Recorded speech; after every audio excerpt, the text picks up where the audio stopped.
We could not be where we are today without the hard work and devotion of all of our employees. At this time, we take this time to recognize and show our appreciation for the dedication and hard work, commitment, and years that these employees have contributed to making Yates County a wonderful place to work and a beautiful place to live. Each of you have been such a significant part of our team, and the legislature will continue to support you in your years of service to continue keeping our county on our path to greatness. Thank you for all of your years of service to Yates County, and we'd like to congratulate you on celebrating your service anniversary today.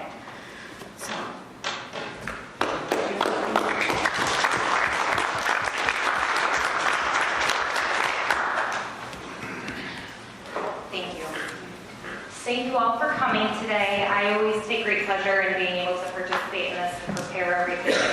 This year I want to be able to give a special thank you to Olivia and to Jane. I have a great human resources team now, and they also put this together, so thank you to them for doing that. We will go through and we will do the presentation of the certificates. So what I will do is I'll read everybody's name. If you would please come up, receive your certificate. We will go right down through the list, and then at the end, I'd like to do a group photo. So, all right, we'll start off with 5 years. Autumn Chase. She is our Senior Fiscal Administrative Officer for Public Health. Come on up.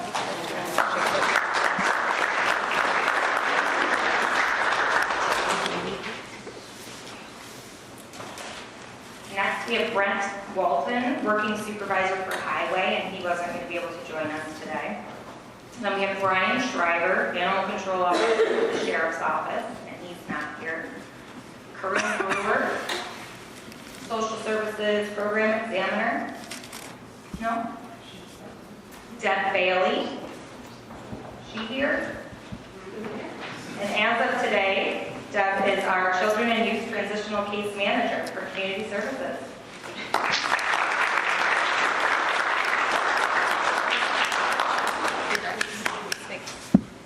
Next up, we have Edie Kirsch. She's a Social Services Program Examiner for Social Services. I don't see her ruler. Then we have Janelle Williams-Como. She is our Senior Employment and Training Officer.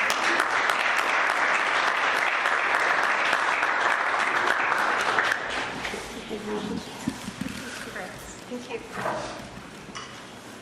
Len Kataskis, our county historian. No. Marshall Collins, motor equipment operator. He's Highway Department. He's not here. Matthew Ianey, Deputy Sheriff for the Sheriff's Office. No. Megan Smith, caseworker, Social Services.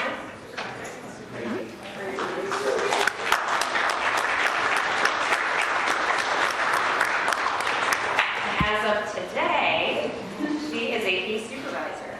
So congratulations, Megan. Congrats. Next up, we have Nick Foltz with the Deputy Sheriff for the Sheriff's Office. Preston Ilnicki, Corrections Sergeant for the Sheriff's Office. Sydney Spalding, Deputy Sheriff. And that'll do it for 5 years. So give a round of applause for all of our 5 years.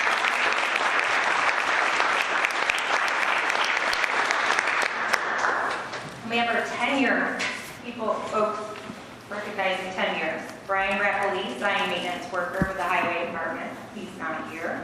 Putting up signs. What's that? I said he's probably putting up signs. Probably. Chris Hansen, Deputy Sheriff, Sheriff's Office. He's not here. Kevin Campbell, Deputy Sheriff Sergeant. Here. Molly Linehan, County Clerk.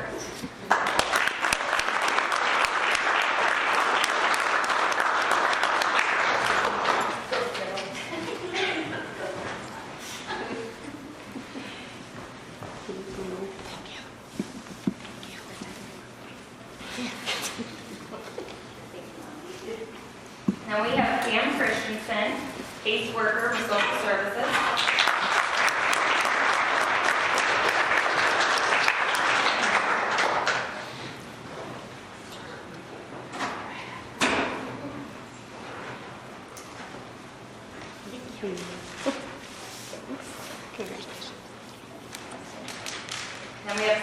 Kay, motor vehicle cashier.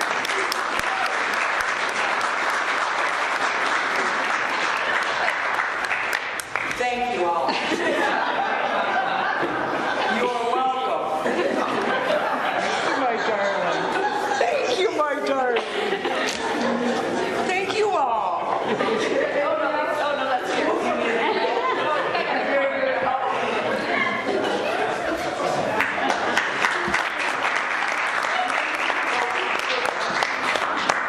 Did she have two forms of ID?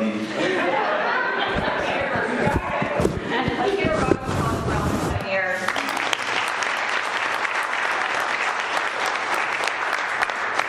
Starting with 15 years, we've got Dan Davis, Corrections Sergeant. I can see them here. Derek Christensen, Corrections Officer, Court Security.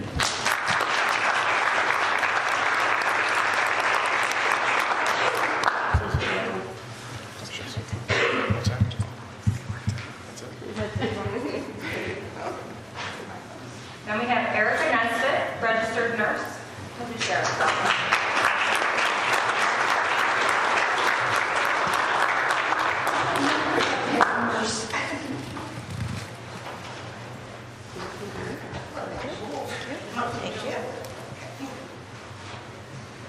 Next up, we have Jill Dillon. She's our staff development coordinator for the social services. Next, we have Steve LeVar, who's the heavy equipment operator with our highway department, also not here. And we have Tad Smith, and he's our coroner. Let's give a round of applause for Susan.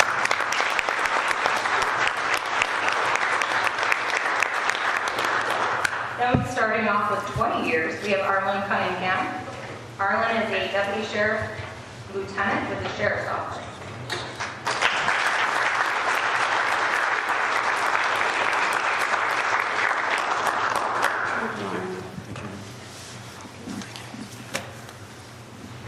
And then next up, we have Chad Batson. He's a deputy sheriff, and I didn't see him. All right, round of applause for 20 years.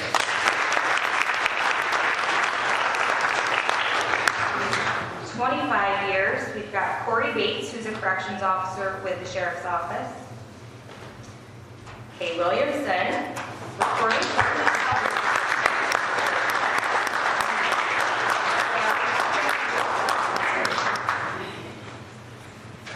I can't hear where she goes. I'm just repeating. Nobody can hear.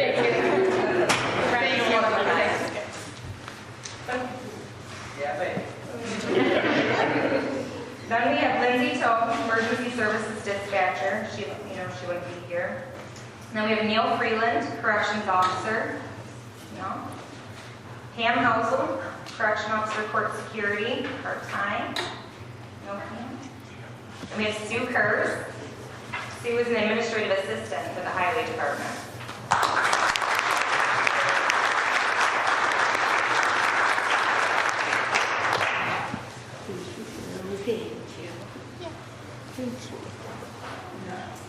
And let's give one more round of applause for 25 years.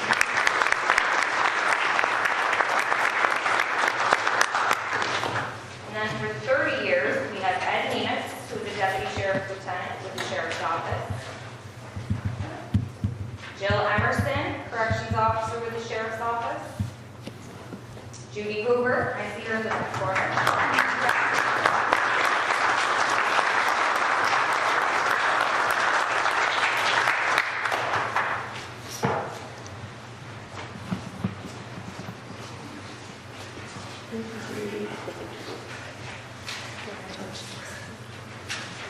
Another round of applause for 30.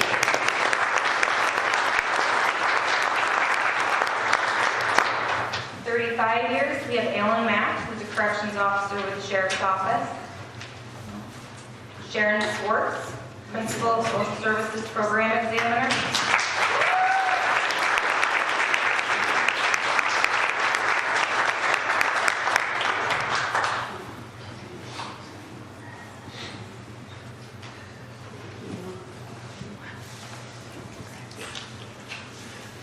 Round of applause for 31.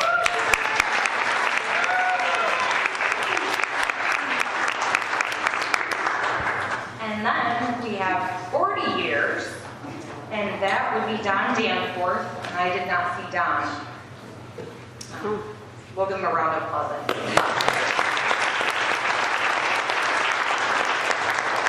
While we're doing that, why don't we give everyone who's being recognized today another round.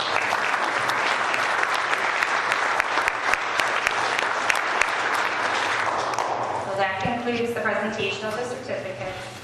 Thank you for those of you who were able to come today, and I'm sorry for those that couldn't be here, but obviously it's hard to get off the road when you're out in the middle of Guynoga or some other place, or when your deputy sheriff is patrolling. So thank you all. If you could come up and get a picture taken, we'll do one with everyone, and then the sheriff will do one with the sheriff's office employees. So come on up.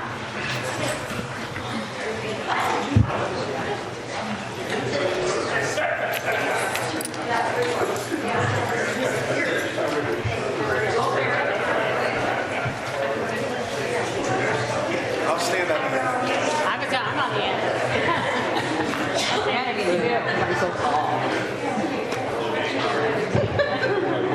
Up front, by yourself. Right in front of me.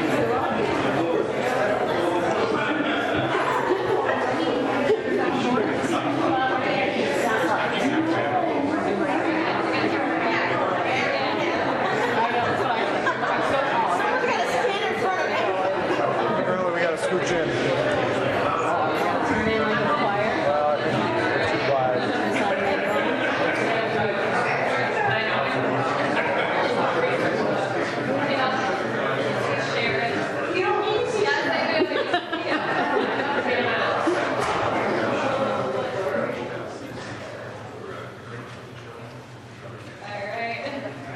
Too wide. And now just the sheriff's department. Let me get in the back so somebody can stand in front of Oh, me. you're gonna be in front. No, I'm not going to. We're not. Oh, I guess. Probably could set that down. It's not like. Okay, I can stand wherever you guys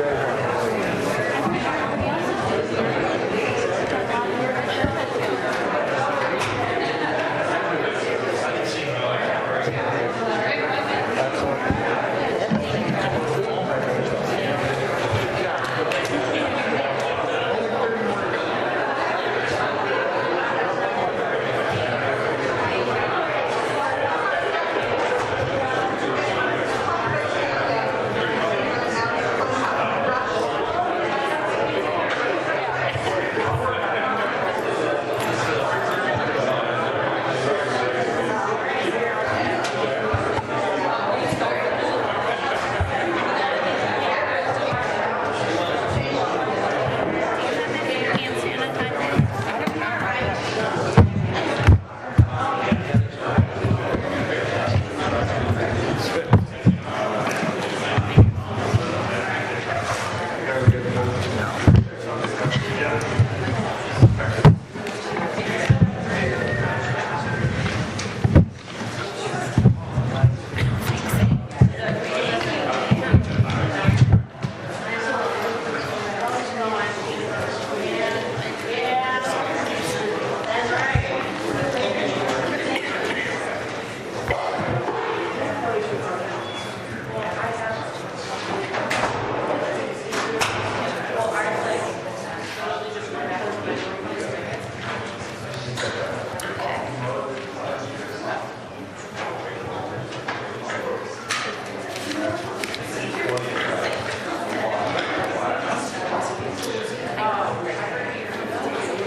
Okay, we'll move on with the rest of our agenda today. It's kind of got a packed list of things to talk about.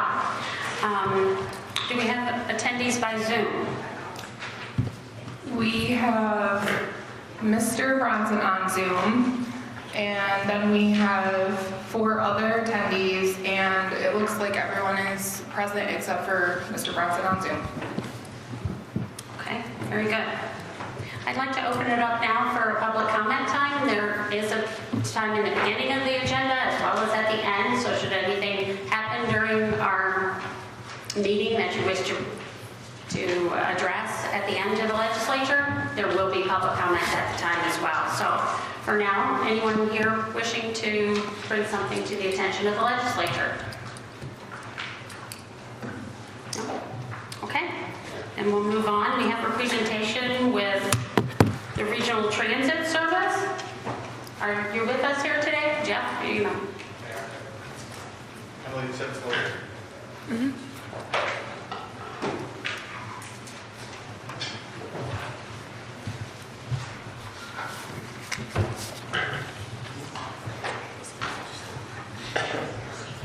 What do I need to have that? The power button.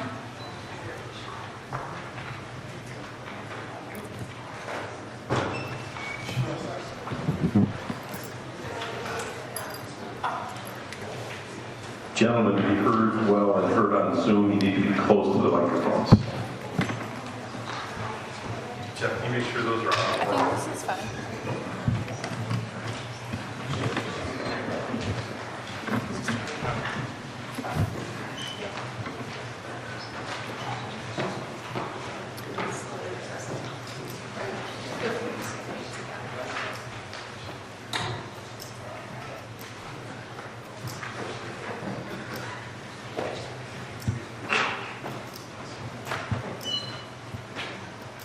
Ready to go?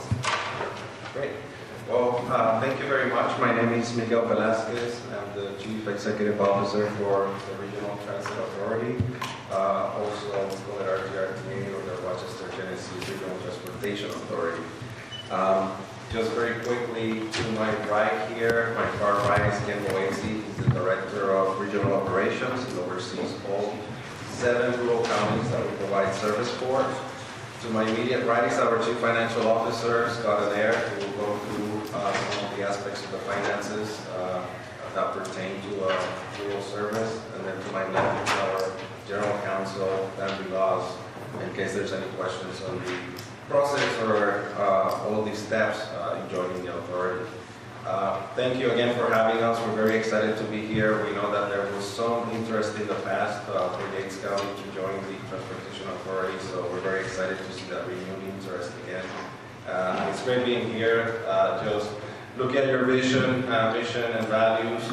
We passed around our comprehensive plan. You should have that. It has a lot of information, quite a bit of information about the authority, including our mission, vision, and values, which I think you'll find that they overlap quite a bit or reflect what our mission, vision, and values are as well. So that's great to see.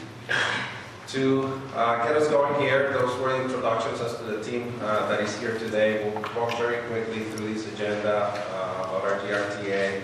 Ken Moesi is going to walk you through some options that we have put together in terms of service for Yates County. Ken has been with the authority for close to 20 years now. And he was actually, before being the director of regional services, he worked in the scheduling and planning department. So he's quite a professional when it comes to putting together bus schedules together. And then finally, we'll end up with our financial overview. Scott Adair, again, has been with the organization for over 10 years. We'll walk you through the steps from a funding and financial perspective. The Rochester, Tennessee Regional Transportation Authority was created by the state of New York in 1969. That's our enabling the legislation is from that year. And we're governed by 15 commissioners that are appointed by the governor of New York State. And so of the County of Yates joining the authority, there will be also representation on our Board of Commissioners by this county. Our mission is to provide safe, reliable, convenient, and sustainable transportation. Sustainable in this sentence means financial sustainability, making sure that we are here obviously for a long run and that we are fiscally responsible. And our vision, which is different from what you'll see in the comprehensive plan because this was just updated and it's pending approval by our Board of Commissioners, but is to connect and empower the community for exceptional transportation. This is the breadth of our services, 8 different counties, going all the way from the Globe region on the west to Wayne, Ontario, Seneca on the east. A service population area of just under 1.2 million people. We have around 400 buses when you count all the counties, about 1,000 employees. And our budget this year which aligns with the state fiscal year as well. It's April to March. It's $130.5 million worldwide. Our annual ridership is just north of 10 million rides a year, which is about 80% of what it used to be before COVID.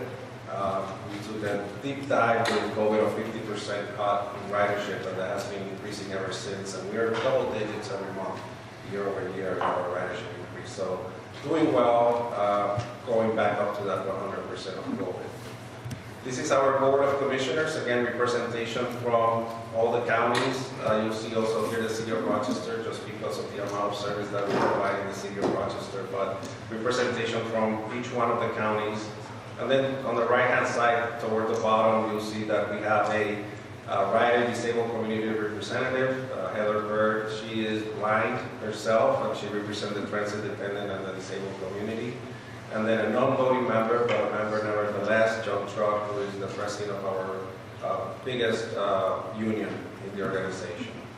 Again, of Yates County deciding or choosing to join the authority, you would have a member as part of the Board of Commissioners. The only requirement, and it needs to be approved by the governor, but the only requirement is that it's a resident of your county. This is just giving you a little bit of overview and history. Mostly the point of this slide is to show you that we've been doing rural service for a very, very long time, going back to 1971 when Yates County joined the authority. And ever since, about every 10 years or so, we have a county join the authority. Our latest or newest member is Ontario County that joined 11 years ago in 2014. And we'll walk through some of these services. Ken will walk you through some of these services and contract work that we do in some of these counties. So what would be a benefit of joining the authority? One of them is, again, we have about 400 vehicles. We brand them all the same. For rural counties, they are pretty much all the same type of vehicle. And we do that on purpose, from a branding perspective to the type of vehicle, so that in any instance where we need to borrow vehicles from a different county, making sure that service is not interrupted, the way we maintain the vehicles, the experience of maintaining the vehicles remains pretty similar. So that's, we're intentional as to how we do that. And there's a mix. In some counties we self-perform the maintenance. In other counties we partner with the county highway department to maintain the vehicles for us. And in other instances, we just have a third-party vendor maintain the vehicle. So it all depends. It could work in any of those ways or scenarios. We also, from a political perspective, we do work with, as an example, Legislator O'Mara, or Senator O'Mara and Legislator Palmisano, which represents your county. We work with them because they also represent Seneca County, which we provide service today. So we work with them when it comes, obviously, especially during the budget process. I've been to DC as an example to also work with your Congresswoman, Penny, when we have federal asks. So we also do that as well. But again, from a political cloud perspective, when it's time to pass legislation or obviously the budget process, we have contact and relationship with all those elected officials. We have a common back office. We bring the ability of obviously running all the back office for all the operations, from human resource expertise to accounting, finance, again, the scheduling piece of things, IT, all those back office management needs are taken care of. And last but not least, experience with the funding side of things, both from a state perspective and the federal perspective, as well as going after grants that become available from a state side or federal side, and regulatory requirements as well. So anything that we need to submit as NTD reporting, as an example, to the state or the feds, we do that all the time. These are the types of service that we provide. The regionals, deviated, what we call deviated route service. Basically what that means is you have a route, you have a corridor, that bus goes back and forth on that corridor, but then we deviate up to 3/4 of a mile from that corridor based on request to pick up and drop off a customer. And that conforms with the ADA law. That is what allows us to conform with people with disabilities, requirements and needs. For those areas where we don't have a route, and we have to serve outside of those 3 quarters of a mile, we have what we call a dial ride.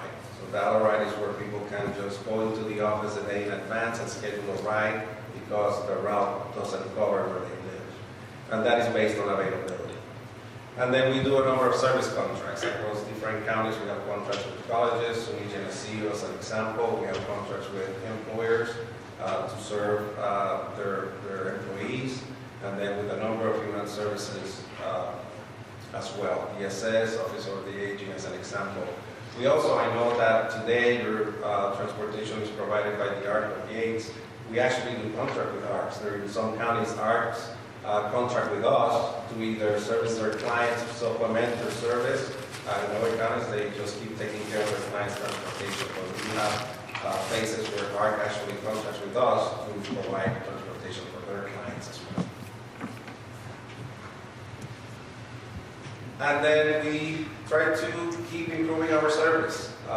We are constantly doing studies, understanding the needs of the communities that we serve. How is it that we can improve the service? This is just an example of 2 studies that we did recently. One was to do a study around creating circulator routes in certain small towns and villages. And the other one is to do on-demand service. In Monroe County, we do on-demand service today. What that means, basically, it works exactly like an Uber and Lyft. So we have zones, what we call on-demand zones, and within those zones we have vehicles, and people using either an app on their phone, or they can go into our customer service center. They can schedule a ride that will pick them up where they are, and will drop them off wherever they need to go within that zone. So very much, again, like Uber and Lyft. So we did that study. We learned from that study that that is something that we should try out in some of our counties, rural counties. And so as a result of that, we applied for a grant, and we were successful in securing $3.5 million to do a pilot, which we will be doing in the villages that you see listed up on the screen. So we'll be doing that. In addition to that, one thing that is going on right now, we are making a significant investment in technology. We have 2 counties right now that we've already gone live. Orleans and Seneca has gone live with new technology where we have vehicle location, automatic vehicle location in all the vehicles, and we allow our customers now to have the ability to know where their bus is and how far is the bus from where they are, so they know exactly when the bus will be picking them up. So that's something we're doing right now. We'll be deploying that across all 7 counties. And that eventually, that same technology will allow us to provide mobile ticketing, which is the ability for customers to pay via their phone. So they don't have to carry cash with them, or have to buy a fare ticket. So with that, I'm going to turn it over to Ken Oasis to walk you through some of the things in looking at your county, at your communities, where the services are required, some things that you put together as options. Great, thank you, Miguel. I'd just like to go through some of this operational information. Then I have some maps to show and also descriptions of the service that we've done a little bit of service planning here for Yates County, so we could show the legislature something that we can relate to. Right now, we've planned out 4 routes to cover Yates County, and also, as Miguel mentioned, we have that dial-a-ride service, and we're also looking in the future for the on-demand service. The service span we would propose here in Yates County is we would start service at 6 in the morning, and we would finish at 6 o'clock at night, Monday through Friday. That's kind of our standard span of service that we do in all of our rural counties.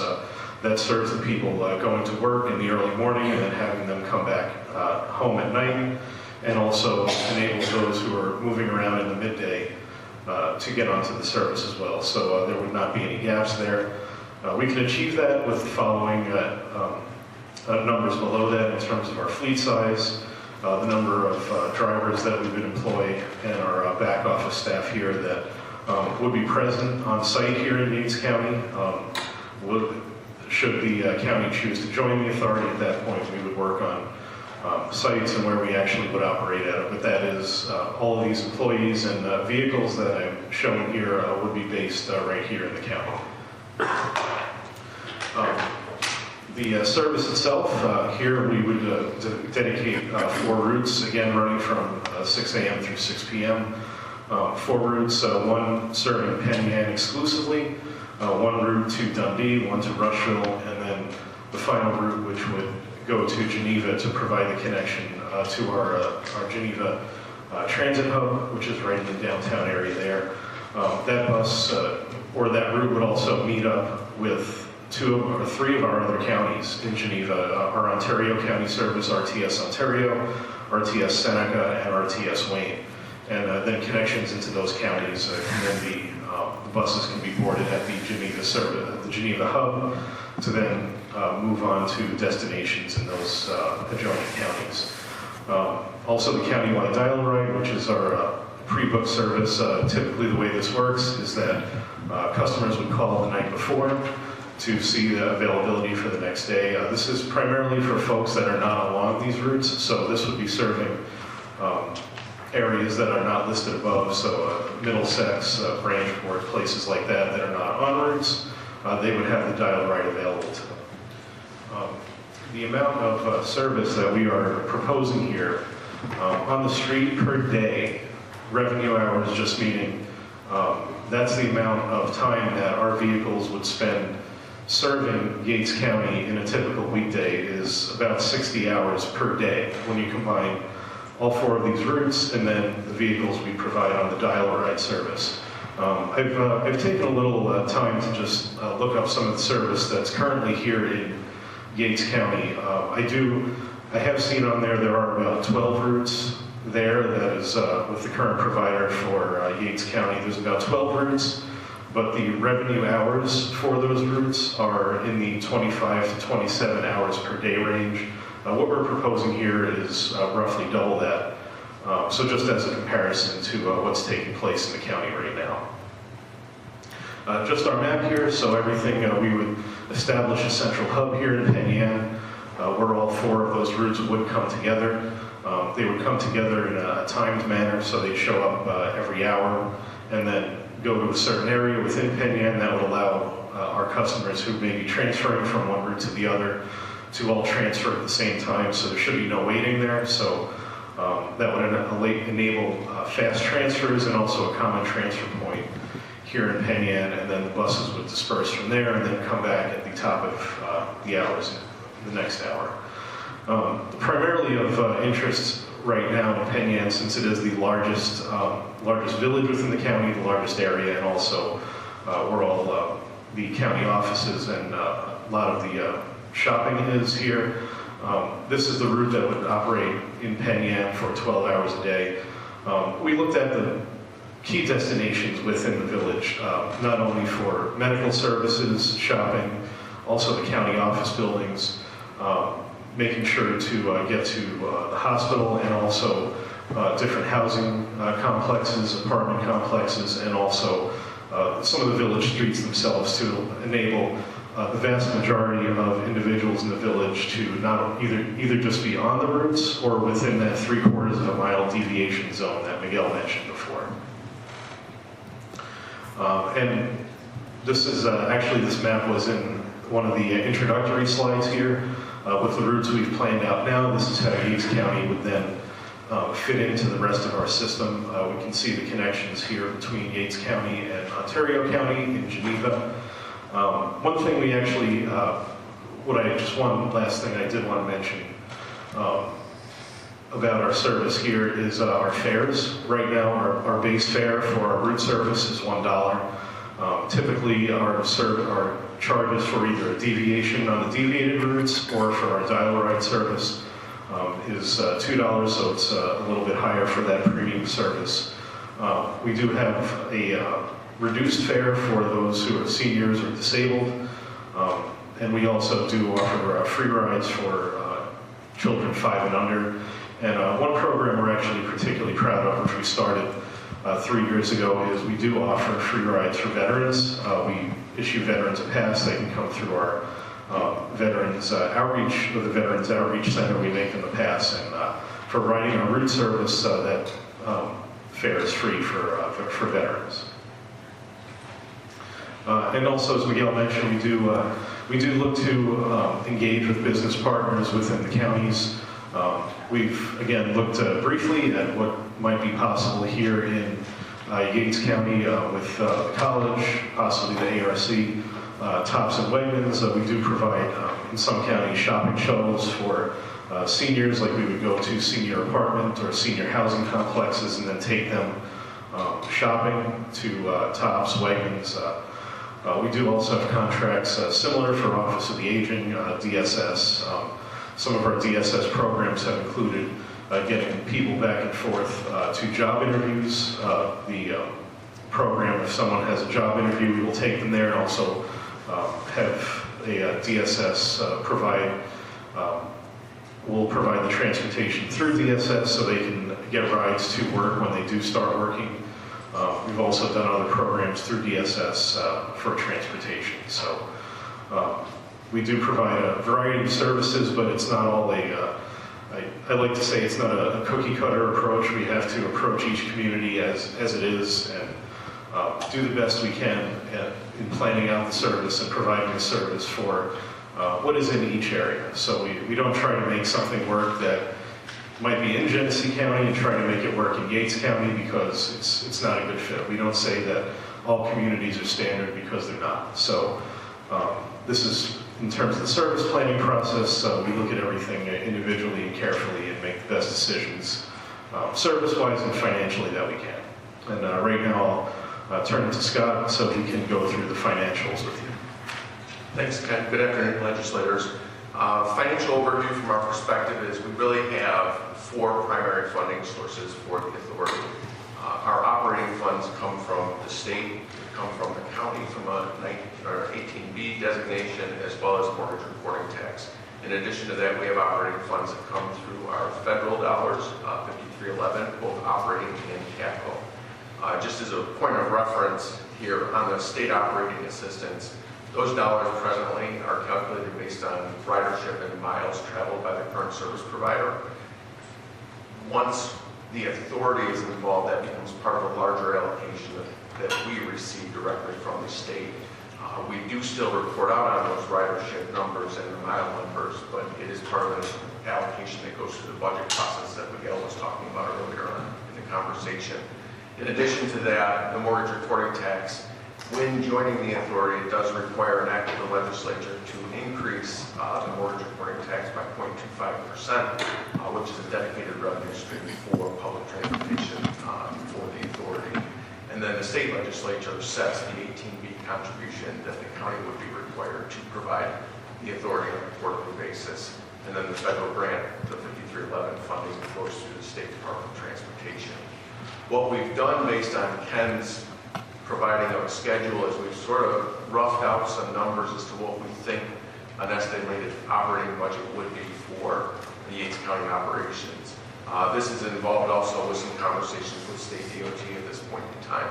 So we anticipate receiving approximately $100,000 of operating aid through the federal 5311 grant funding project. We anticipate that our SOA or our state aid would be approximately $220,000 for the Yates County operation. The county budget, this would be the 18B money that the legislature would be responsible for, is approximately $18,000, and that's on a yearly basis. And then the county mortgage reporting tax is that additional 0.25% increase in mortgage tax that is dedicated to public transit. In addition to that, a much smaller piece of the puzzle, but certainly an important piece of the puzzle, is our fair and our contract revenue. As Ken had just mentioned, the number of contracting partners that are potentially out there. We would anticipate coming in at about approximately $20,000 a year for that revenue as we enter into this relationship. That gives us a total revenue of approximately $420,000 a year. Now, when we priced out Ken's service plan, we come up with about approximately $1.5 million worth of expenses. As you can imagine, just like Ken had mentioned, with 17 employees and the level of service that we would be providing, we are a heavy labor environment, so approximately 70% of that would be tied up in employee wages and benefits. and then the additional 30% would come out in operating expenses such as fueling and maintaining the vehicles that we provide. That ultimately results in a net income loss, a net loss of approximately $1.1 million that we would look to generate through other activities, whether it be additional contracted services or conversations, as Miguel had talked about earlier, in the budget process in dealing with the state legislature and or federal government in trying to increase our allocation of STOA or other funding sources that may be available to us. So this is a sizable venture for us from that perspective. It certainly does create some financial challenges for the authority as we move forward, but certainly you are, Yates County, as part of our enabling legislation. You are certainly more than welcome to join the authority. We will provide the service that Ken has outlined in the presentation earlier this afternoon. With that, I'll turn it over to Miguel. With the legislators, we're happy to entertain any questions that you may have, but that's, again, very high-level overview of the service we provide, the authority, and the finances associated with it. Okay. Turn to the mic.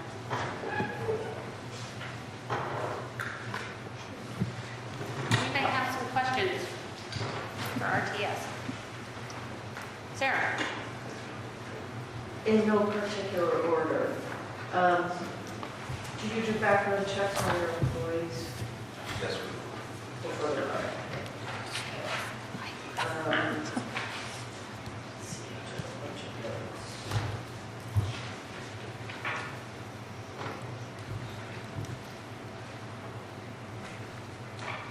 For the on-demand service, how do you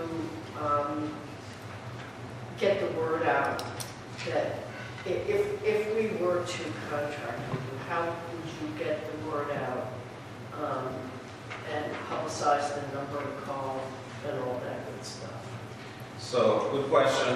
We have a marketing department that specifically works on doing exactly that, making sure that our services are known. One thing that we hear a lot from rural counties is, oh, I didn't even know that we had this service here. So we have a marketing department that is always trying to be creative, always trying to advertise, whether it is through social media, which we know is very effective, obviously through our website, obviously locally, where we can end up obviously putting bus stops or bus shelters. We use those as ways of advertising our service as well. So whatever we can come up with and we can think of, we do it so people are aware of the service. And finally, there is a batch of data that shows that our county is in need of transportation services to get people to their jobs. I'm not necessarily expecting you to be aware of that data today, but if we were to enter into discussions with you, that is a growingly important component. Being able to get people to jobs and being able to get people to come here. So, thank you. Yeah, thank you. I appreciate that comment. We know through data that the number one reason our customers use public transit is to get to jobs. That's the number one reason they use us. Healthcare appointments being a second close one, and then obviously education, shopping, fall, third, fourth. But yeah, getting to jobs is usually the number one reason why people need public transit. And we would love to work with you on the data you have and to understand where those job locations are, how we set up our routes, as Ken has mentioned before. He looks at right now what he thinks are the interest destinations, origins and destinations, but having data would certainly help. Thank you. George? Of any of the counties that you're serving currently, are you successful in getting state and federal funds to cover 2/3 of your operating costs every year? No, sir. But we work very hard, and one opportunity we have today that we haven't really taken advantage of in the past, I would say. And again, the last county that joined us was over 10 years ago. One opportunity we have is knowing very well what the finances look like is we would appreciate you coming with us, some of you, to Albany as we go through our process of saying, Yates County wants to join the authority. This is what the numbers look like. We would like a one-time addition to our state-dedicated funds of X number of dollars. And then once that one time is in there, what we do every year, like I'm starting to do now, is through the budget process go and then ask for whatever it is, 3, 5, 10% increase, whatever we think is appropriate. Pat, I think you were next. One of the concerns, could you flip back to the map of your proposed coverage area? There we go. Well, I believe our existing transit does service through like Cuca College, Brandport. If you look at the northwest areas, Jerusalem, in Middlesex, obviously Jerusalem, you've got Cuca College, you got roughly 1,000 students there, depending on what their current population is, and as well as some I don't know if employees would use it much, but the students might, especially to and from town for shopping and things, and that's about 5 miles out of town. That would be outside that 3/4 mile pickup area. So you have a kind of a population center there that I would think you'd want to try to look at incorporating in a proposed setup. And I'm not sure, I'm fairly certain, I know I've seen Yates buses into Jerusalem more, Branchport's a hamlet. I do know specifically there are some people, I don't know how many, but there are some people that reached out when I was a Jerusalem supervisor to complain about the lack of access to transportation, as they either had no license or had other issues with having a vehicle and to get to town or get to doctor's appointments. So there are some kind of unserved areas probably currently existing, but also that we would look to try and fill somehow if we went to the service. So I guess if we went with you, I would probably want to try and at least incorporate something towards the college or a partnership with them, and possibly consider something out towards the Branchport area, and that could tie into people along the lake or rural areas to tie into the service. But that was my concern. Yeah, no, thank you. And we did look at that when we looked at the existing transportation service and ours. I'll let Ken answer, I'll let the experts answer the question about coverage. But I would like to make a couple points. One, we're here to serve the county and whatever the priorities are.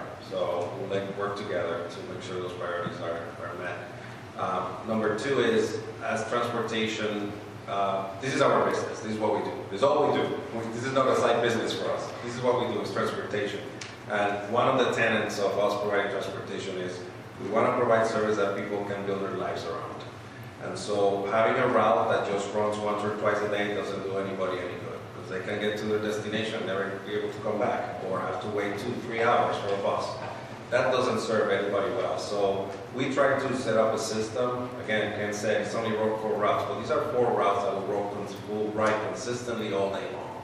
People can build their lives around that. They can bet on being able to get to one end of the route and be able to come back in a convenient manner. So that's how we create our service. I'll let Ken answer your question specifically, but again, we do try to work with institutions, in this case the college, and say, hey, we don't want to, it may not make any sense to go there all day long, every hour, because that's not what your students need. What would work? And yes, to be quite transparent and honest, we would ask them, would you be able to help financially to make sure that that's possible? Great, Dan. Yeah, I have 2 questions. One, your buses are small, some of them. Do you use coaching equipment to buy your buses from? That's Yates County. That is true. Yes, we do. Okay, just wanted to make sure of that. And I have another problem with a $1 million deficit. How does that get sustained? I mean, you can't run a business by losing $1 million a year. Is it eventually you will figure out improving your ridership to cover that, or I don't know, it just doesn't add up to me. Yeah, no, I understand. We again want to be transparent. That's, based on the service we're proposing, that's what it would be. This is not unusual, so this happens in every county we serve. It wouldn't be just Yates County, but that's where the lobbyists that we hire, our effort through the budget process with the state every year, we go back and say, we need to sustain and maintain the service that we want. Now, that being said, obviously, we pretty much never get everything we want, right? From a state budget perspective, we've been getting 3, last year we got 8%, which was actually pretty significant for us. This year we're asking is 15% over the next 2 years. We run a deficit period, and so you say, how do we manage that? Some of it we manage by taking money from our savings account. Some of it we manage by rearranging service from other areas, including Monroe County. So we do cuts in some cases to manage our finances and our deficit, but a lot of it has to do with good fiscal responsibility. And again, going back to the state, one of the things that we're doing right now is the funding mechanisms for upstate non-MTA transit authorities, it's quite honestly broken. And so we're working with the state on finding new sources of revenue for public transportation for upstate New York.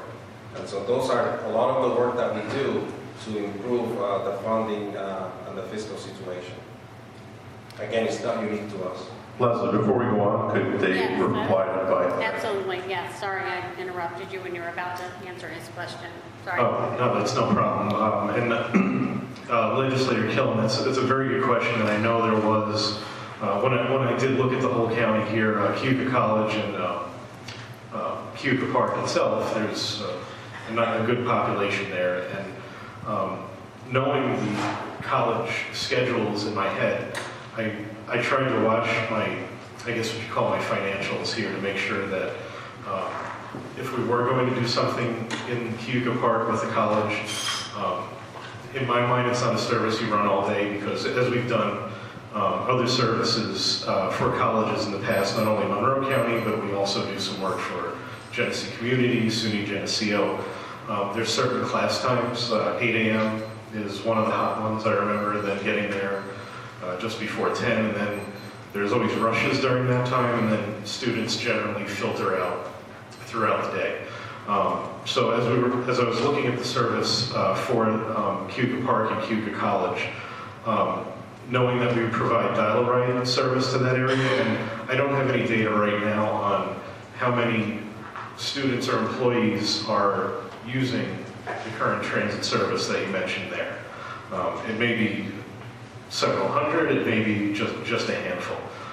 So without knowing that right at the moment, I wouldn't be able to make an educated decision. So at that point, chose to allocate the resources to Dundee, Rushville, those areas where there is a bit more population. But there is dial-a-ride service there, and as Miguel did mention, we do enter into agreements sometimes with colleges that would enable more service to go there, more regular service, I would say, maybe on a route or a schedule. So that is a possibility, and I do want to point out that all of our services in all of the counties, from what we started out with, if you want to go back to, let's say, in 2004 we started Seneca County, our services there. The routes that we had at that beginning point and the way we serve Seneca County look vastly different now, 20 years later. It didn't take us 20 years to change things, of course, but the service, the product that we provide is always evolving, it's always changing. We look very frequently at, do we need more service in one area or less service in another area? How can we reallocate resources? If there's a large need to go out and have more buses, have more employees than what we show here, we do that to meet the demand. So I do want to point out that this is not the final service that we would ever have in Yates County. We start somewhere and we analyze, we evolve the service, we look at different ways, either it's the on-demand service that Miguel said, or even just moving strictly to a deviated route service. So I hope that answers your question about how we would serve it. So we would have something at the outset, and then as we establish a relationship with the college, and also as we look at the usage on the service we provide, and we see where that evolves to, then we take another look and reallocate if we need to. It would be, CUCA probably be like September through mid-December. Then they take a month, they take a long break. Correct. And come back to end of January, beginning of February through mid-May. Right. So summertime, there's very few, if any, students on campus. And during the month of January, again, only a handful around the campus, usually the student athletes that are in season, and maybe a few other students that don't want to travel home. But it would be kind of a blocked time, but it is a large population group that often don't have transportation access. And we don't currently have a taxi service running in. Right, and you did mention Branchport also, so the same applies there. We would look initially at the requests we're getting there, either from folks that are using our dial-a-ride service or people that may not use it but would if there is something else they're interested in. So we look at our customer inputs that way, and also our ridership data as well, to see if at some point in the future would Branchport, Middlesex, Dresden, anywhere really. That would apply to all the villages, all towns, counties, even across our entire service area. But so those areas do have service in our plan here. I haven't been to the general store in Branchport, so I can see why people would want to go there. But there is service there from pretty much anywhere in the county to Penn Yan or other destinations within there. Thank you. Terry. Thank you, Madam Chair. Miguel, help me if I might have missed it. When you were talking about the 400 buses going through, did you say rent? Rent the buses? No. Was that the term you used to begin? You don't rent the buses? No, no. Okay. We own all our vehicles. Okay, Sorry. that was good. I didn't know if they rented to the county. That's why I thought you said rent. The other question, what if your authority works under what authority? We have housing authority, throughway authority. What authority does RTS, what authority do they work under? So we're, I call it quasi-government, right? Because we can actually generate revenue and make money if we could, not that we do. That's when we can enter into those contracts, but generally speaking, we work under DOT. So New York State DOT is, basically our kind of guiding ordinance. Okay. When you talked about, I think, a deficit in upstate New York for transportation funds coming from, as I look at, I'll just use Baltimore, Philadelphia, their funds from Harrisburg, Gettysburg support Philadelphia, same way Baltimore. Is New York City taking a lot of the funding you're talking about through the authority that we don't have now into upstate New York? No. That's completely separate funding. That's correct. Okay. Downstate MTA has their own sources of revenue. I've heard complaints from middle part of Pennsylvania supporting the throughway. No. If anything, we're trying to steal their money. But And the last question is, when you talk about 0.25% of our mortgage tax, is that a set in stone or is that varied? Is that negotiable through the years, through county to county? No, that is set by the state legislature as a dedicated revenue stream for all contractors. Okay, that's set by the state. And the last thing, can you expand any more on the 18B for us? I'll try to expand a little bit on the 18B. So each county that joins the authority since we were enabled back in 1969 is required to provide a contribution to the authority as part of its, I'll call it matching to the state dollars. Now, what I would say is that those dollars are set by the state legislature as to how much each county contributes. And in my 11-year history, going back another 10 years before that, we're not aware of any number ever changing based on that. So these numbers are set in stone effectively once they are established by the legislature. Those numbers have not changed in years. But like anything else, they're subject to change. They are, absolutely. I yes. clearly understand that. Yes, And that affects the people of the taxpayers of Yates County. that is correct, yes. Along with that mortgage tax could be changed also, that percentage. That could also, yep. Yes. Dr. Lee? Yes, thank you. If you find that the state is not willing to come up with the deficit funding, the 1.08 million, and I think you alluded to it, the routes might change.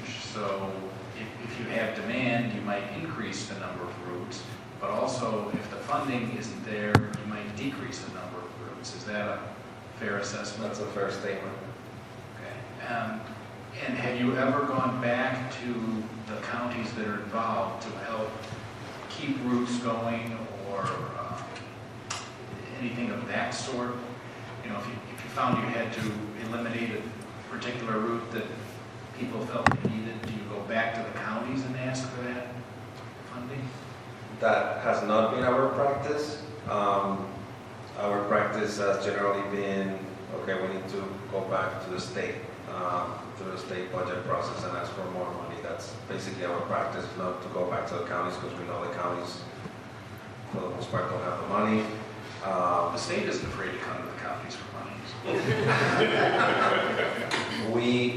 Unfortunately, knock on wood, we haven't had to make those tough decisions in a very, very long time. But if that were to be the case, obviously we would go to the county, tell them this is the situation, this is what we would have to do, and then get input from the county as to, hey, no, forget, don't do there cutting that route, if anything, cut that other route, or something like that. But again, knock on wood, we haven't had to make those tough decisions in a very long time. And then, as a follow-up, if we, as a county, couldn't come to an agreement with the authority, we've cut too many routes or need too much additional money from our budget, is there a way for the county to remove itself from the authority once it's started? I asked that question several years ago and I never did get an answer, so. I'd love to tell you I'm going to give you an answer today. But no, that question was asked in some of our preliminary meetings. And there isn't anything in the enabling statute that created RGRTA, which is very similar, by the way, to the statute which created NFTA in Buffalo and Centro and Syracuse and CDTA all. And they're pretty much, they have some differences, customization, but for the most part, statutes like that were consistent. And it just deals with joining the authority.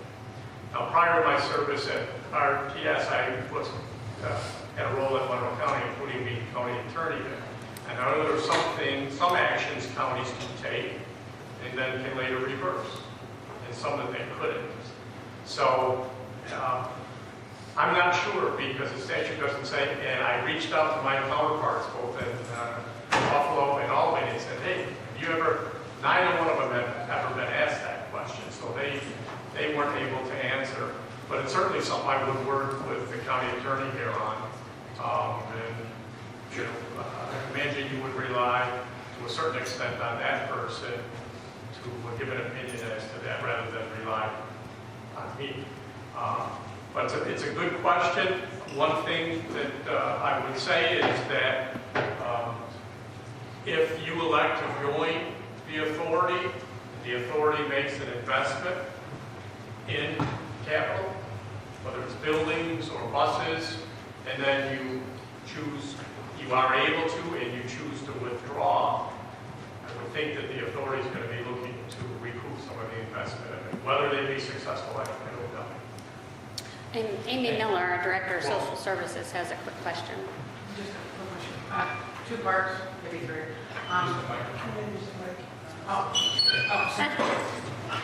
These aren't big about this. What are the fares for the regular rides versus the dollar rides? And do you use electronic ticketing, or do you put your dollar in the thing like the new old days?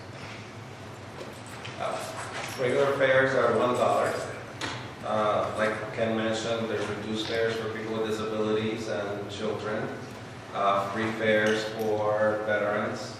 And then there is a $3 for dial ride, if you want a dial ride. If you want a deviation, it's $1 more. So $1 for a regular route. If you want a deviation, pick you up at home 3/4 of a mile from the route, that's $1 more. And in terms of payment, right now, it's either cash or you can buy like a punch card, let's call it. You can buy a number of fares on one card. And what we're doing is adding that technology that would allow customers to pay with a phone or smart card kind of fare. Terry, do you have another question? As you're trying to get funds from the state legislature, roughly what do you spend and how many lobbyists do you employ to get those funds? How much we spend in lobbyists? Yes, and how many you have, and roughly, are you happy with the return? You're always asking, you're trying to recruit more funds. Yeah, I mean, I'm very happy with our lobbyists, and I'll say that because it's not only on the funding piece. I mean, there's a lot of things from a legislative perspective that affect transit that we use our lobbyists for, including sometimes where there is issues where, from a grant perspective, as an example, that we use our lobbyists. So they're very effective from that perspective. And I was just wondering, as we go down this road, if somebody asked me what the lobbyist fees you're paying out, that might be public information. Maybe we can ask that later on down the road. I don't know off the top of my head. They're public information for sure, but maybe it's not. Yeah, thanks, Miguel. To answer the legislator's question, currently we employ 2 lobbying firms. Approximately $200,000 a year is what we're spending. That's a set retainer for the year? I'm sorry, can you repeat the question? That's a set retainer for the year? Yes. Okay, thank you. Pat, you're next. I know you said it's been about 10 years since your last, I think it was Ontario, if I remember that correctly. When Ontario or Seneca and the other counties joined in, typical to run a deficit at startup, and how successful were you in improving the ridership and or grants to fill that deficit? Was there an extended period that the deficit ran, or was there a curve? Just trying to get a rough idea as to what we might look at. Did they ever become solvent, or are they all running at a deficit still? So when we develop, I mean, we're giving you granular information here as to Yates County, right? I mean, if we were to go to Wyoming County, we look into, okay, let's look at Wyoming County. At the end of the day, we manage the authority as a whole.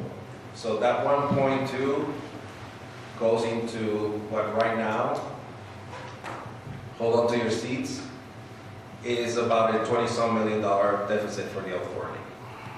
So for the authority, we say across all 8 counties, perhaps 9 counties, the deficit in New York State is X, and here's how we're managing that deficit, and this is why we're coming to you for a 15%, 20% increase. Dick. So the plan is to run right now the routes on 6 a.m. to 6 p.m. 5 days a week. Is that typically what most of the varying counties or counties similar to our size run? Do they ever run on Saturdays or things like that? It is typical for all of our counties outside of Monroe County to be running in that 6 a.m. to 6 p.m. time frame, Monday through Friday. We do provide right now very limited weekend service. In Orleans County, they run on Saturdays only, and for about half a day on Saturdays. We also provide the dial-a-ride service in Ontario County on Saturday and Sunday right now. And we have other contract services that do run on the weekends, but some of our experiments that we've done in other counties with weekend services, either the ridership wasn't there or the ridership was very limited and dedicated, but we couldn't pretty much afford to keep running the service, and it would be the funds we were using for a Saturday or Sunday were better served putting them back into our weekdays. But again, through the service planning process or customer requests, if there were a demand on Saturdays, or Saturdays and Sundays, that is, we'd be willing to run pilots on that to see how well received it would be in the county. And then after that, make decisions about should it be kept as is, or expanded, or reduced. So the pilots you're starting with the dial-a-ride, those are pilots you're beginning in other counties, correct? That's not something you're offering to us immediately. That's the on-demand service, yes, that's correct. Okay. Well, those are two different things. Just Right. Dial-a-ride is different than on-demand, it's the work using this. Oh, it is? Dial-a-ride is part of what would be the initial launch here. Oh, okay. But on-demand service, which again, it's different. On-demand service, again, is more like Uber and Lyft. Okay. It's like really on demand. It's like I need a ride in 15 minutes. Oh, Let me okay. schedule it to That's run. different than dial-a-ride. Correct, yes. Gotcha. And the communities that we referenced that we were running the pilots in, those were pointed out in one of the studies that we highlighted before, but we also did after that apply for grants to run those pilots. And we specifically, about a year ago or a year and a half ago, applied for that grant to run those pilots in those 6 areas. It's a congestion mitigation air quality grant. So even though we are proposing a similar service here in Yates County, the timing just didn't work out for us to include anything from Yates County, not being part of the authority right now when we applied for that grant over a year ago. It seems like the on-demand service might be something that could be expanded, given our tourism and the summer. Sarah? This isn't a question, this is a general comment based on experience that I've had working in the public sector up in the North Country. Deficits, operating deficits in authorities is quite common, and yours is small compared to some of the other ones I've dealt with up there. That's George. George, our Chief Director of Community Services, has a question. I'm curious about what your experience is with the recruitment or retention of drivers. You know, the key part of this whole process. Thank you, George. It's good and bad. You know, we have made significant increases in wages since COVID to remain competitive in the market. And we have been very successful in some counties. In some counties, we still struggle a little bit. But for the most part, to be quite honest, we've been doing pretty well when it comes to county recruiting. Good. Any of that? Oh, Jessica?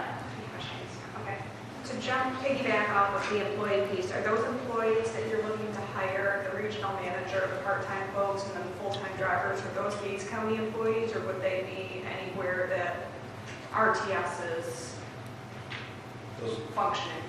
No, those would be RTS or the RTA employees. Okay, so they don't have to be, you're not recruiting just from Yates County for those employees? They would be dedicated to Yates County. Okay. When we do, so we would set up a new company, and the company would be called RTS Yates. Yep. And we would recruit employees for RTS Yates, and they just work at RTS Yates. Okay. Now, would those employees need housing or office space in Yates County, or would it be up in? It would be inside the county. It would be inside We the run from county? the county. Okay, so they would have to be housed within Yates County to operate. Okay. The signage in the bus stops, so the certain stops that you're going to have amongst the route, there, you would put in the signage that this is the bus stop or RTS. Would it just be signage, or would they be the, you're going to say like the huts or Shelters areas that are for them? What exactly would that look like, I guess? So what we do is two things when it comes to installing a shelter. So for the most part, it is bus stops, right? So it's just a pole with a sign. When it comes to shelters, we decide to do shelters mostly, number one, based on ridership. So we say, oh, 25 people are getting on and off at this spot every day. Let's put a place where they're comfortable, you know, covered from the elements, justifies putting a shelter there. The other one is, based on what, this is getting more into, becoming a transit geek, but once you create a hub and you have routes converging into that hub where people all come in, transfer into another route and go back out, when we create hubs, we try to put, again, shelters because that's where people are transferring. So we use a number of different criteria, but those are pretty much the two to install a shelter.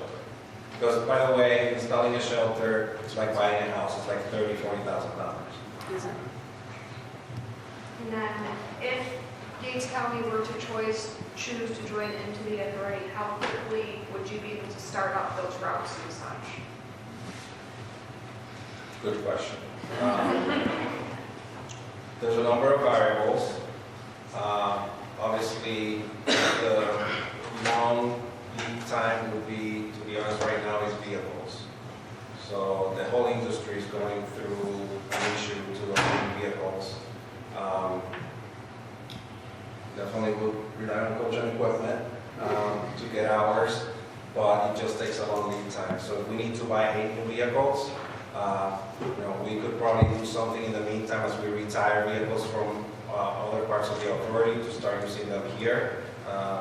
So it depends, timing-wise, where we fall in terms of retiring vehicles that we have, that we could use, buying new vehicles. Obviously, we have to ramp up in terms of hiring, finding a place to work out of from an administrative perspective, finding where we would fuel the vehicles, maintain the vehicles, wash the vehicles.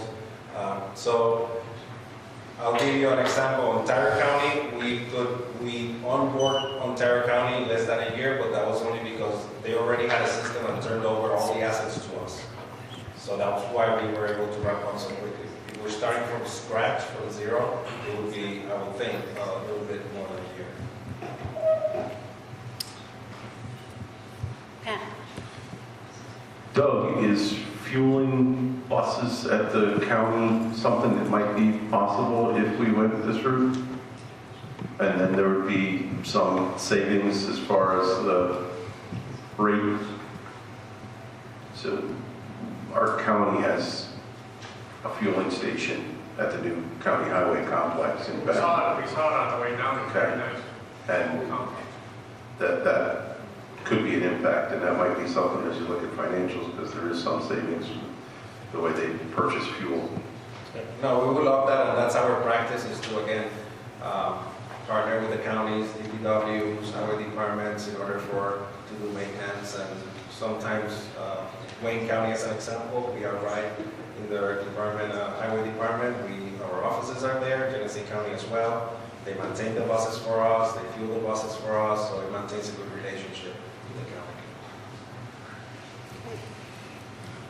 Wrapping up, but any other questions from the legislature? Yes, Jessica.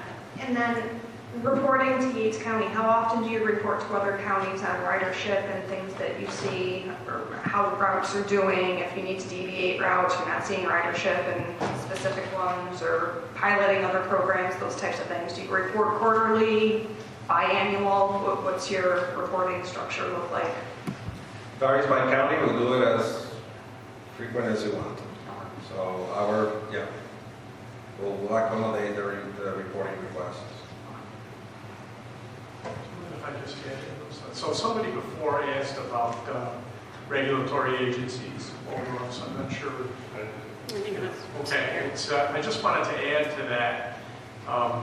The statute that created the authority allows us, in essence, to make operational decisions without being regulated by New York State Department of Transportation for the most part, as long as we operate within the geography assigned to us by the statute. So it's DOT's regulation over us is a lot less than it would be over private carriers, for instance. A big regulator of our action, however, is the federal government, the FTA. Not surprisingly, anytime you get federal money, it comes with conditions, which are fair. So we have to certainly, anytime we get a grant from the federal government, whether it's to buy buses, we have to abide by the grants as well. A big aspect of both the federal DOT and the state DOT, however, deals with safety. Somebody asked before about background checks. Very good question. We are under an obligation to enforce what we call 19A. That's a reference to New York State vehicle and traffic law. And all of our operators have to go through a pretty rigorous program each year to make sure that they are the proper physical condition to be able to operate buses. That's standard. That's not anything unique to us. But it is one aspect that DOT, in combination with state DMV, they do review that. PERB as well. If there's an accident, public PTSD, thank you, I'm getting my acronyms stuff. If there's an accident, we are subject to jurisdiction of PTSD for them to come in and review the accident and the causes. PERB is sort of the New York State version of OSHA. So we're not under OSHA's jurisdiction, but the Public Employee Relation Board, PESH, my goodness gracious, PESH, we are. This county probably is as well, PESH, not OSHA, but PERB for our labor union. So there are other regulatory agencies that we certainly have to allow. We're not able to free lanes. But I think, thank you for answering that. But I think Mr. Killen pointed something out as far as the possibility to lower operating costs feels quite a high cost of operation. But I think about the things like you said, the 18B, the mortgage tax, those are things set in stone. There are other things that aren't negotiable, I realize that. Any other department heads have questions? No? Any more legislative questions? Well, we thank you very much for coming, and Thank you. Thanks for having us. we'll have more discussions on the topic and let you know. Thank you, gentlemen. That light, it's off. Or no, yeah. It's still on. Well, it's shining in my face. Honey, see that thing? Yeah. Is it still shining at you? Yeah. Even though it's off? I don't know how to turn it off. I'll have to wet it.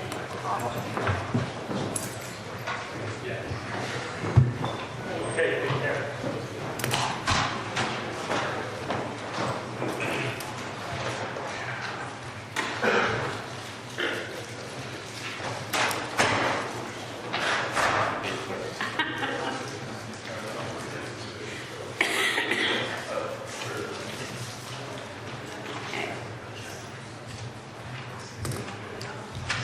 Okay, we're in the agenda where we are approving the minutes from the December 9th legislative meeting and the December 23rd year-end special legislative meeting.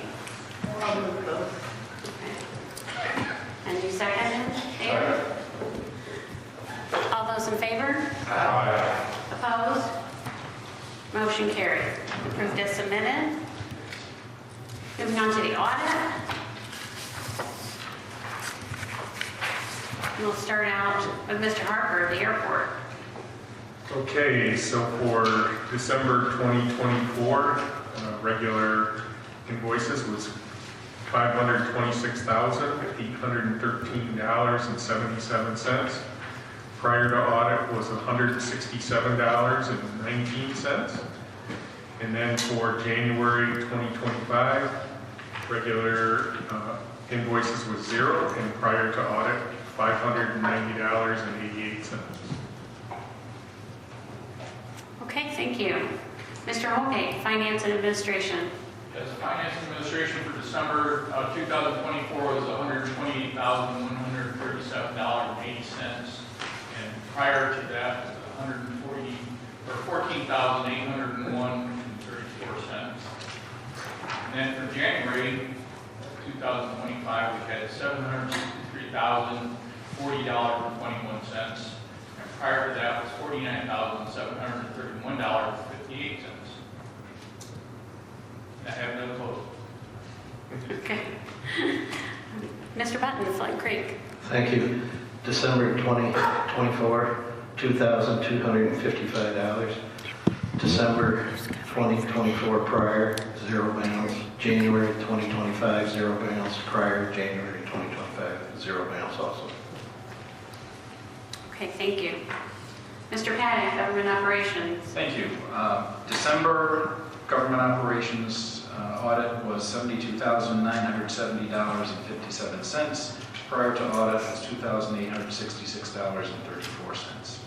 January audit is $54,552.10. Nothing prior to audit. Okay. Mr. Button, Human Services. Thank you. December 2024, $569,403.10. Prior to audit for 2024, $5,008.82. For January 2025, we're at $37,790.17 and nothing in prior. Okay. Mr. Wilson, Public Safety. Public Safety, December audit was $148,276.53. December prior to audit was $21,799.57. January audit was $108,895.97. Prior to audit for January was $14,330.18. Okay. Public Works, Mr. Harper. So December 2024 was $863,067.50. Prior was $5,806.24. In January 25, it was $354,652.50. And prior to audit was $8,028.40. I move these bills be paid. Thank you. And so that's for a grand total of $3,752,986.76. I have a motion to pay the bills. Do I have a second? All those in favor? Aye. Opposed? Motion carried. Committee reports. We'll start out with Mr. Holgate. Nothing to stop. Mr. James. Nothing at this time. Mr. Lawson. Nothing this month, thank you. Mr. Harper. Nothing additional. Mr. Button. Yes, a couple. We met Flint Creek Committee, Ms. Batt, Ms. Mullins were there, answered all the questions from the group that was there. It was a very informative meeting. They've done a very good job of managing their funds, and the county's helped them with those ladies do a better job. Time is everything. Just something that we wouldn't have had the information from our Human Services last committee meeting. And an email came from Veterans Affairs, Mr. Gibbs. And I took time to call up to Buffalo to the one-stop shop that's supposedly servicing our veterans. And Adam Howard was unavailable, so I talked to Apple Domingo, and she enlightened me that Mr. Howard had pretty much fired all the people the 1st of January. But she did say Nicole Dabby was trying to help us in Yates County, but the funding that we're paying to one-stop shopping, I made her aware that there's not all the veterans in Yates County have broadband, and so to try and access their service wouldn't work. And that I believe, Madam Chair, we should think about reconvening our committee, ending that contract and keeping it in-house for Yates County. Which, for the veterans? Yes. Which program is that? That'd be the one-stop shopping, $100,000 that we're paying them and keeping it in-house. Okay, I'll have to look into that more. Thank you. Nothing to report. Thank you. Jack Hillen. Nothing at this time. Ms. Purdy. Nothing at this time. Good. Mr. Paddock. Thank you. I do have an additional resolution for the end of the meeting that is not on the agenda. Mr. McCarter. I agree with Terry that we do need to look into the agreement with the one stop provider. Thank you. It was very disappointing what I heard. Okay. Ms. Flynn? Nothing at this time. Mr. Bannon? No? Okay. Very good. There is a matter of a couple chair appointments. For the Public Works Committee, Mr. Harper is now the chair of the Public Works Committee, and Dan Bannock is the vice chair of the Public Works Committee.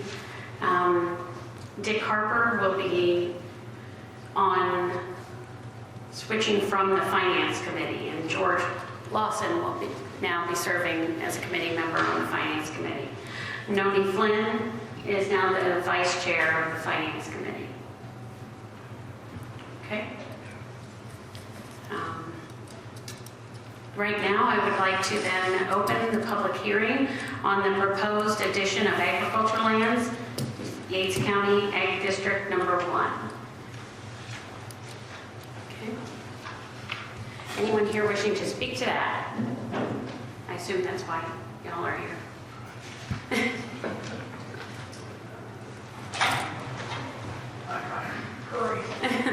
Thank you for being so patient. I know you've been here the whole time. No, it's, we certainly love to take this opportunity to learn a little bit more about what's going on. So my name is John Kreese, and I am the presiding officer of Yates County Farm Bureau. And Yates County Farm Bureau has about 275 members. Obviously, we're all very interested in agriculture and preserving the lands that we have. And with that said, one of our basic fundamentals too is that we totally believe that landowners do have, in fact, the right to do what they would like with their lands. As you get ready to put this into farmland trust, we certainly appreciate all your consideration, and we obviously support your endeavors. Thank you for all that you do for Yates County agriculture. Thank you. Anyone else wishing to speak to that? Mr. Button? Yes, and I was at that last farmland protection meeting, and I just wanted to let you know Caroline and Sandy did a very good job running the meeting. We had good discussions. Sandy even took the time to reach out to somebody that was being considered, and we had them on the phone, ask questions. But it was a very, very well-run meeting with those two ladies moving it forward. All right.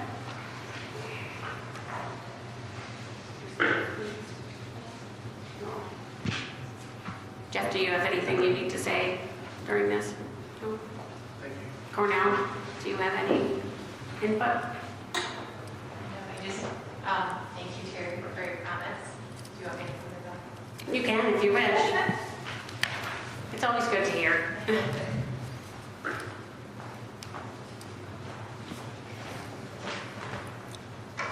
Yes, so when we were reviewing applications, we kind of came to a couple of conclusions that we really need to get some information to all the towns and villages. So if they're recommending to people that come in, the assessors, that they go in the ag district, that we get some things written out and give information on what that means and what you really need to do, because some of the applications were incomplete. So that's why we had to reach out during that meeting. But yeah, I think we're developing a good process, and but it is a living document for those requirements. And this is kind of the first year that we actually had some set requirements. And that's reviewed every 8 years, correct? Yes. Yeah. So I think we're in a good place right now moving forward. Good. Any questions? Any more input for the public hearing? Okay. Then I'll go ahead and close that public hearing, and we'll move on with resolutions. Mr. Wilson? Yes, I wish to submit resolution number 1-25, authorize chair to sign the contract with William DeFabio. Second. Discussion. All those in favor? Aye. Opposed? Motion carried. Resolution 225, authorize chair to sign contract with Joseph Axtell. Second. Discussion. All those in favor? Opposed? Motion carried. Resolution, I'll bunch these two together, Resolution 3 and 4 for 25, which are to authorize the chairperson to sign renewal intermunicipal agreement with Monroe County. One deals with 2024 and one with 2025. Second. Discussion. All those in favor? Aye. Opposed? Motion carried. And I will have one more at the end of it. Okay, thank you. Mr. Paddock? Thank you. Introduced for adoption resolution number 5-25, authorize chair to sign memorandum of understanding with Cornell Cooperative Extension. Second? Discussion. All those in favor? Aye. Opposed? Motion carried. Resolution number 6-25, authorized exceptions to the procurement policy. Second? Discussion. All those in favor? Aye. Opposed? Motion carried. Resolution number 7-25, authorize chair to sign renewal internet services contract with Spectrum Business Class out of Rochester. Second. Discussion. Mr. Butler? I just had a question on this. Was it a set fee for the whole year, or is it a monthly? Monthly recurring. Okay. All those in favor? Aye. Opposed? Motion carried. And the resolution we've all been waiting for, resolution number 8-25, modification of agricultural lands to the Yates County Agricultural District number 1. Second? Discussion. All those in favor? Aye. Opposed? Motion carried. Resolution number 9-25, designate newspapers for 2025. Second? Discussion. All those in favor? Opposed? Motion carried. Resolution number 10-25, change date of 2025 October legislative meeting. Discussion. All those in favor? Opposed? Motion carried. Resolution number 11-25, appoint members to the Yates County Soil and Water Conservation District Board of Directors. Second. Discussion. All those in favor? Opposed? Motion carried. I abstain. Oh, you abstained? Yes. Okay. Resolution number 12-25, authorize building maintenance supervisor to fill cleaner position. Second? Discussion. All those in favor? Opposed? Motion carried. Resolution number 13-25, authorize highway superintendent to fill position. Second? Discussion. All those in favor? Opposed? Motion carried. Resolution number 14-25, authorize commissioner of social services to fill caseworker assistant position. Second? Discussion. All those in favor? Opposed? Motion carried. Resolution number 15-25, authorize commissioner of social services to fill position. Second? Discussion. All those in favor? Opposed? Motion carried. Resolution number 16-25, authorize commissioner of social services to fill case supervisor position. Discussion. All those in favor? Opposed? Motion carried. Resolution number 17-25, authorize commissioner of social services to fill social services program examiner position. Second. Discussion. All those in favor? Opposed? Motion carried.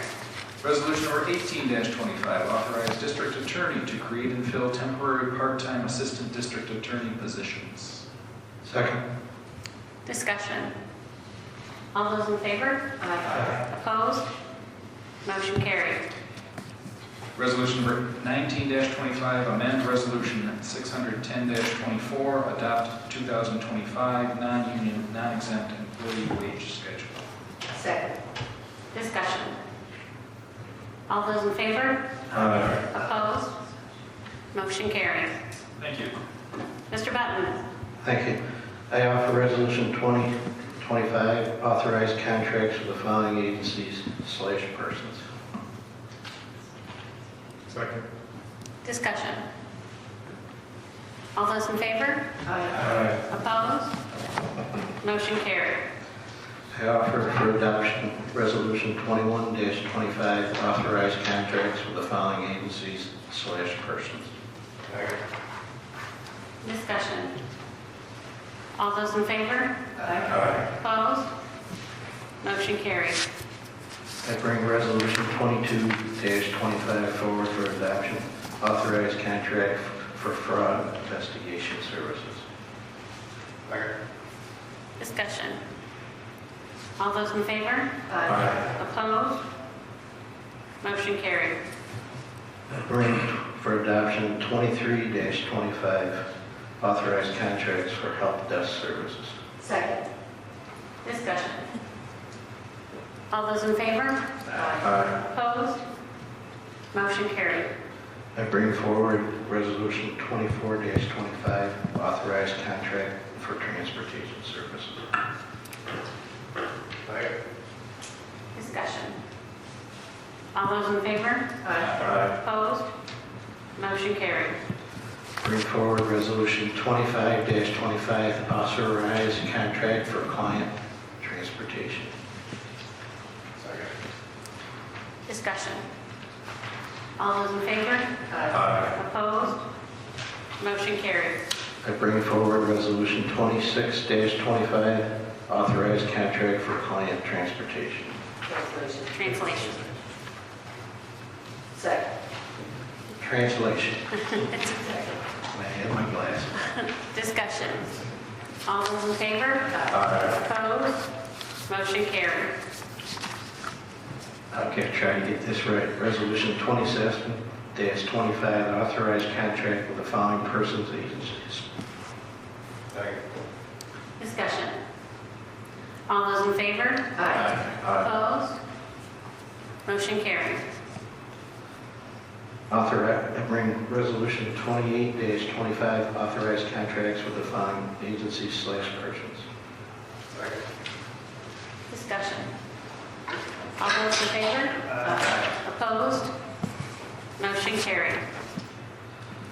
Bring Resolution 29-25 forward, authorize Yates County Health Officer to recruit new members of the Yates County Administration Board of Health. Discussion. Yes, Mr. Button. I'm glad Mr. Sinclair brought this forward last month, and we were able to keep it at the Yates County level, and the people in Yates County looking out for the people of Yates County. It's a good thing going forward. All those in favor? Aye. Opposed? Motion carried. I bring forward for adoption Resolution 30-25, appoint member to the Yates County Community Services Board, L. Palarmi. Second. Discussion? All those in favor? Aye. Opposed? Motion carried.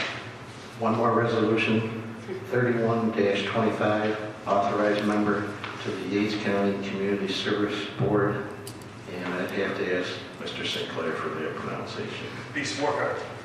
Thank you, sir. Thank you. All those in favor? Aye. Opposed? Motion carried. Mr. Harper. I offer for approval resolution number 32-25, amending resolution number 616-24 for Landry Mechanical Contractor Incorporated Contract Amendment Authorization. Second.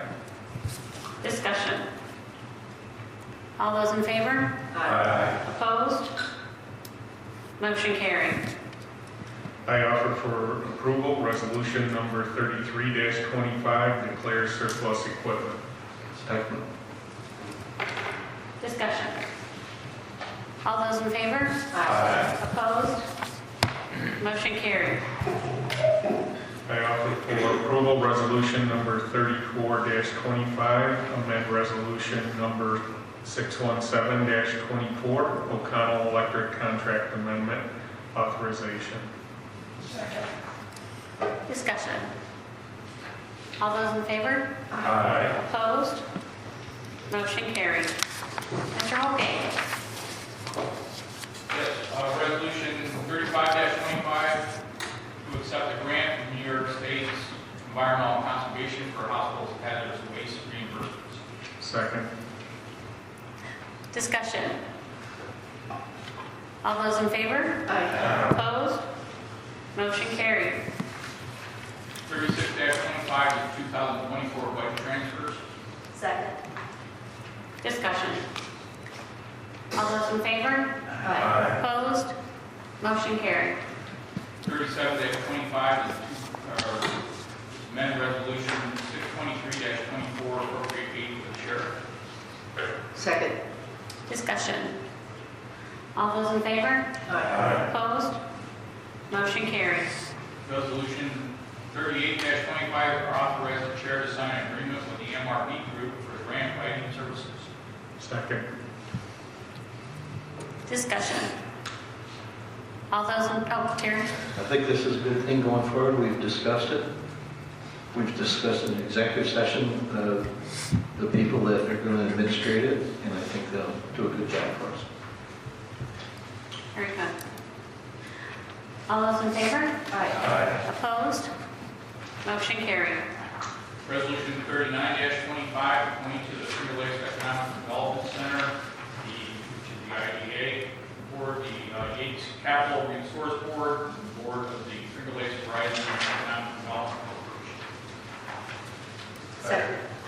Discussion. All those in favor? Aye. Opposed? Motion carried. And I have two others that were not on the Right, we have several of them. resolution 40-25 authorize the chairperson to sign a contract with Tiger Field Capital. Second. Discussion. All those in favor? Aye. Opposed? Motion carried.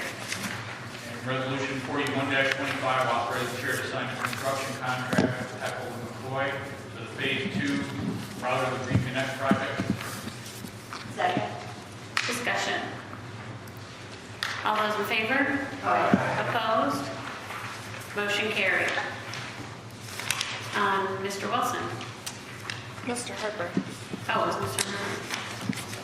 Okay. I don't have that one.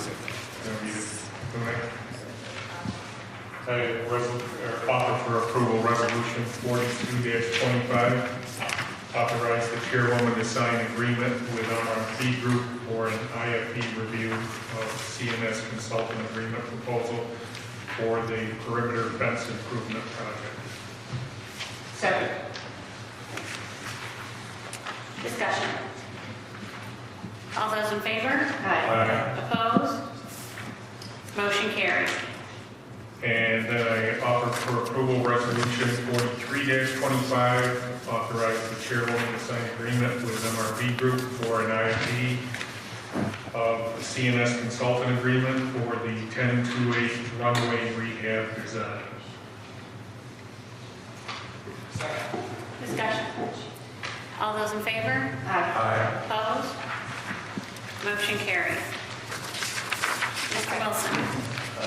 I offer for approval resolution 44-25. Authorize chair to sign MOU between New York State Division of Homeland Security and the Emergency Service in Yates County. Second. Discussion. All those in favor? Opposed? Motion carried. Mr. Paddock? Thank you. I offer for adoption resolution number 45-25. It should say reappoint member to the Region 8 Fish and Wildlife Management Board in the title, and also in the now therefore paragraph it should say reappointment. Second. Second. Discussion. All those in favor? Opposed? Motion carried. Any more resolutions? Did we get them all? I think we have them. Okay. I'd like to open it up again for public comment time. Anyone wishing to address the legislature? No? Okay. That being said, we do have a need for an executive session.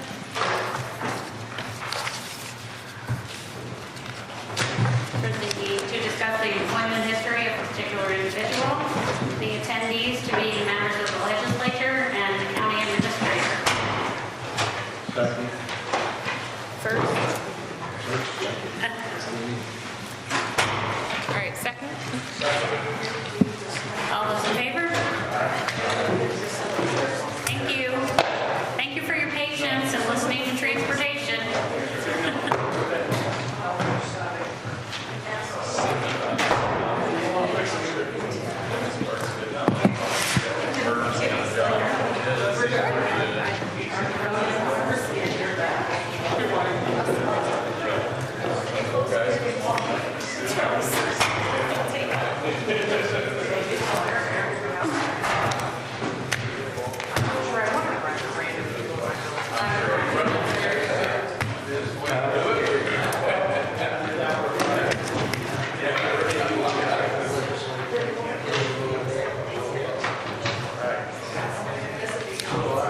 Thank you,